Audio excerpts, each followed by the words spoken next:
Cleary Presents, a unique look at Northwest Arkansas with music, interviews, drama, and personalities.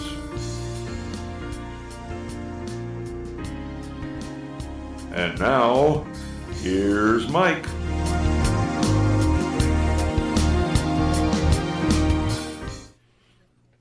Hello and welcome to Mike Cleary Presents. It's a warm, sunny day. The sun is shining. A cloud or two drifts across the crystal blue sky. A perfect weather for a picnic. A great opportunity to go outside and commune with nature. Bring along the kids, the folks, the dogs. Bring along the uncles. But don't invite the ants. Whenever we have a picnic, we invariably have ants and flies and mosquitoes, such as life when you're out in nature. We try to find a grassy spot on the ground where we can lay out a blanket. We cover the potato salad and spend half the meal shooing away the flies. We keep a vigilant eye out for those pesky ant invaders that can spoil our outing. How many times do we spend time focusing on the negativity and forget to enjoy the moment? My wife Sharon once told me about a friend of hers who is always looking for the downside to everything, always worrying about something. Her friend couldn't enjoy the moment because she kept waiting for the other shoe to drop. Sharon came up with one of my favorite, what I call Sharonisms. Some people can't enjoy the picnic because of the ants. How often does that apply to us?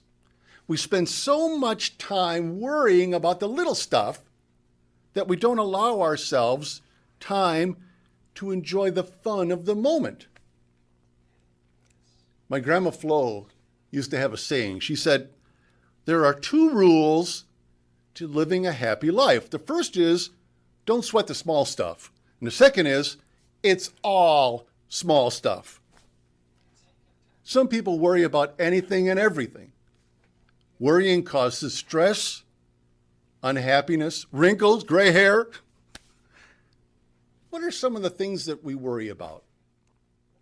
Most of the things that we worry about are things that have either already happened in the past, things that might possibly happen in the future, or things that we have absolutely no control over.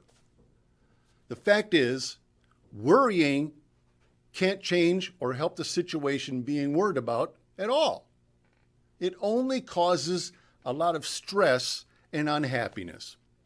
So my question to you is this: do you want to enjoy the picnic, or do you want to focus your attention on the ants? A song comes to mind by Bobby McFerrin. In every life we have some trouble, but when you worry, you make it double. Don't worry. Be happy. I'm reminded of a quote by Mark Twain. Drag your thoughts away from your troubles by the ears, by the heels, or any other way that you can manage it. I would like to go through a few statistics in order for me to further illustrate my point about worrying about the small stuff. Survey results show that 40% of the things people worry about are about things that will never happen. Worrying about the future, we have no control over it. Now, I admit, I find myself falling into this trap from time to time, especially when we're traveling. I check the weather report to see what the weather travel conditions will be like. I worry about traffic and road construction. It won't make any difference. We're going to be out driving on the road regardless. If we get stuck, we get stuck. If we get detoured or delayed, so be it. Sharon often reminds me that worry is a negative prayer. So don't worry over things that may never happen. Now, 30% of the things people worry about are about things that have already happened, things that are in the past, and you can't change them. 12% of the things people worry about are about other people's opinions. This is a great one. If a person is truly your friend, they should take us as we are. Why worry if the furniture isn't dusted or there's dirty dishes in the sink? Friends accept us the way we are. Speaking about worrying over other people's opinions, I was a member of Toastmasters for many, many years and had to constantly address members' fear of speaking in front of an audience. For some reason, getting up to talk in front of even a small group terrifies people. An article in USA Today several years ago posted the results of a poll where folks were asked, what are they most afraid of? Not surprisingly, death and poverty were on the list, but they ranked around 3 or 4. The number one fear? Speaking in front of an audience. Essentially, most people would rather die than give a speech in public. Fear of public opinion is amazingly strong. We've grown fearful of what we wear, what we say, how we act, to avoid ridicule. You can't control what other people think, so you might as well be true to yourself and not worry about it. 10% of the things people worry about are needless health worries. Worrying about your health causes stress, which in turn can make your health worse. Talk about your catch-22. Now that leaves 8% of the things people worry about as legitimate, since life actually does present some difficulties at times. 8%. How much of the worrying that we do falls into this category? The Dalai Lama has been quoted as saying, if there is a solution to a problem, then there's no need to worry. And if there is no solution, there's no need to worry. His message is to focus on the solution and not the problem. Here are some ideas on how to deal with worry and keep your concerns in perspective. Ask yourself this question: will this matter a year from now? This provides a check on whether the circumstance that causes worry is important. This approach is not a technique for solving life's problems, but it does help put things into a proper perspective. Now, every once in a while, Sharon will catch me in a fitful state of panic and anxiety, and she has to remind me, you're taking the world far too seriously. I have to stop and take a step back and analyze what it is that is stressing me out. Is it a legitimate concern, or am I just panicking over nothing? Perhaps I'm focusing on the ants, not enjoying the picnic. So enjoy the picnic. Don't spend your time worrying about those pesky little ants. Remember the words of wisdom by Bobby McFerrin. Don't worry, be happy. Of course, I have a song that goes with this message. It's about focusing on the moment, and it's called, Where Are You?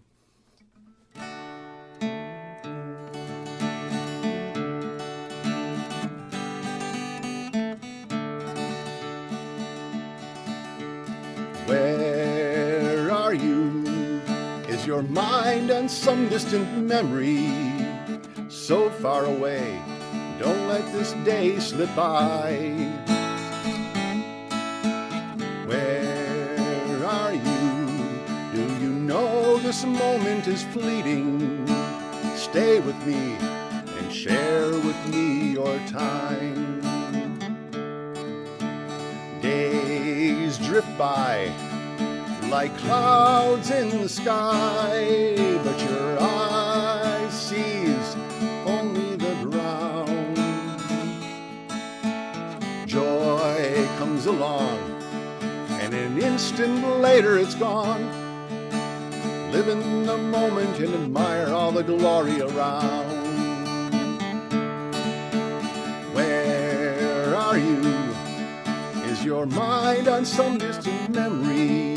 So far away, don't let this day slip by.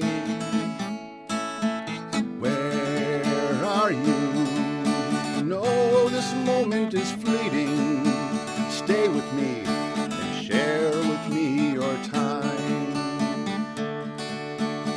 rustle of leaves, the birds sing in the trees, the flowers that color the path with fragrance sublime.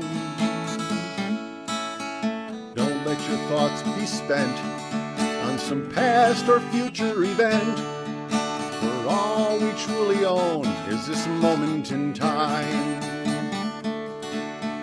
Where are you? Is your mind on some distant memory so far away? Don't let this day slip by. Where are you?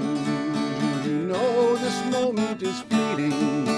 Share with me, care with me, stay with me and play with me and live with me. Give to me your time.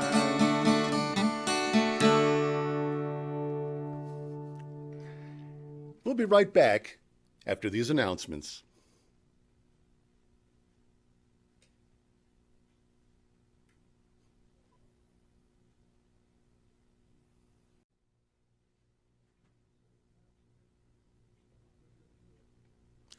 Welcome back to Mike Cleary Presents, and thank you for watching Bella Vista Community Television. Most people are waiting for something, waiting for retirement, waiting for the kids to move out of the house, waiting to win the lottery. Some of us wait and wait and wait for some future event or reward and rarely pay attention to the here and now. Life is not a destination, it's a journey. Our lives are made up of the events we experience as we travel along through the journey of life. We remember the good times that lift our spirits and the difficult challenges that help shape our character and make us appreciate things more. Hard times make us appreciate our health, our friends, and all the blessings and bounty that's in our lives. Take time to notice the path along your journey in life. Stop and smell the roses. We drive back and forth to our jobs and don't acknowledge the beautiful flowers, the lush trees, children playing, or a magnificent sunrise. To many, the journey is simply filler between where we were and where we're going.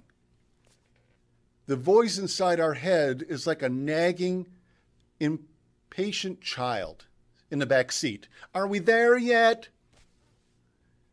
If you don't have a map, you don't know where you're going. And then again, having too detailed a route takes all the spontaneity out of the trip.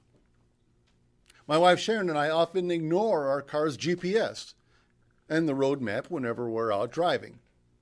We believe that adventure lies around every corner, and if you focus too much on the end point, you miss out on what's in between. The route from our house in Arkansas to my brother's house in St. Louis takes along the main highway with speed limits about 70 miles an hour. Should be about 4 or 5 hour drive, depending on traffic and the weather. Rarely do we make it in less than 7. We take the side roads and the scenic byways through the tiny towns along the way. And I suppose that's a good metaphor for life. Everyone is always hurry, hurry, hurry, trying to get to their destination as quickly as possible. I have to secure a good life for my family. I have to make my first million before I'm 30. I recall many times arriving at work and not remembering the drive there. That's really scary. We often become so routine in our travels that we don't even realize that we're moving. Take a detour now and then. Explore new routes in unfamiliar territory. Instead of turning left like we always do, turn right instead. Perhaps an adventure is waiting around the next bend. Sharon and I took a drive in the country without a map and just turned at whatever intersections in whichever direction that we felt like. And at one point we stopped and gaped at a herd of camels inside a fence. Camels in Arkansas. As it turned out, we were driving along the far perimeter of a wilderness safari. Neither of us even knew that it was there. George Bernard Shaw wrote, "After all, the wrong road always leads somewhere." Or as baseball coach Yogi Berra would say, "When you come to a fork in the road, take it." One of my favorite movie scenes is in the last few seconds of the film Castaway, starring Tom Hanks. Now, Hanks is a worker for Federal Express who finds himself stranded on a deserted island for 4 years. Spoiler alert for those who have not seen the movie, Tom Hanks manages to escape from the island. He returns to civilization only to find his entire world turned upside down. In the closing scene of the film, we find Hanks literally standing at a crossroad, wondering what to do. That's a powerful metaphor for our own lives. Quite often, we found ourselves standing at a crossroad, trying to decide which decision to make and which direction to take. Sometimes the choice we make is a clear and easy one.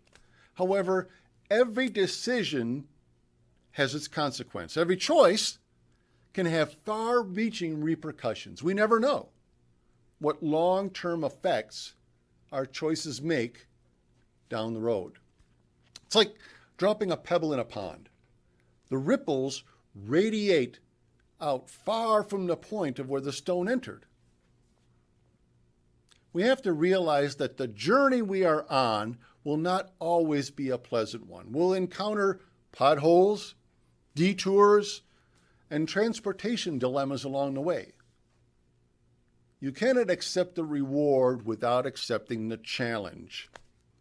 You cannot have all the blessings that life offers you without embracing the difficulties as well. The journey may be hard at times, but it's full of joy as well. It's the journey, the ups and downs, that is the gift. How we deal with the events that come along make us who we are. There's a story about a little boy in a small village in Africa. And his teacher's birthday was coming up, and he wanted to give her a gift. He didn't have any money, and he didn't know what to make for her that would be worthy of a gift for her birthday. And the boy decided to give her something very, very special for that day. The boy walked many miles to the ocean. He scooped up a handful of sand in his palm, and he carried it back to his village. The little boy offered the handful of sand to the teacher, and she said, "You didn't have to walk all that way just to get some sand for me." The little boy replied, "The journey was a part of the gift." Nobody ever told you the road of life was going to be an easy one. However, people often tend to focus their attention on the obstacles, the negative things that occur, and not our successes. They recall the rocks and boulders and pitfalls along the path, not noticing the beauty of the trees and the sky and nature. Life is a journey, not a destination. And remember that our journey, regardless of how easy or how hard it may be, is truly a gift. Now, surprisingly, I have a song to sing. And I don't have my guitar pick, so...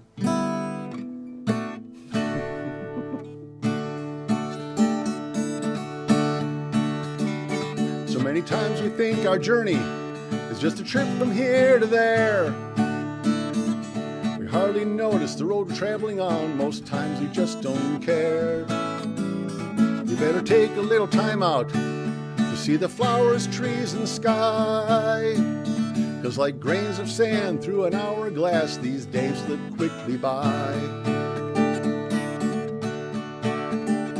You better stop, look, and listen.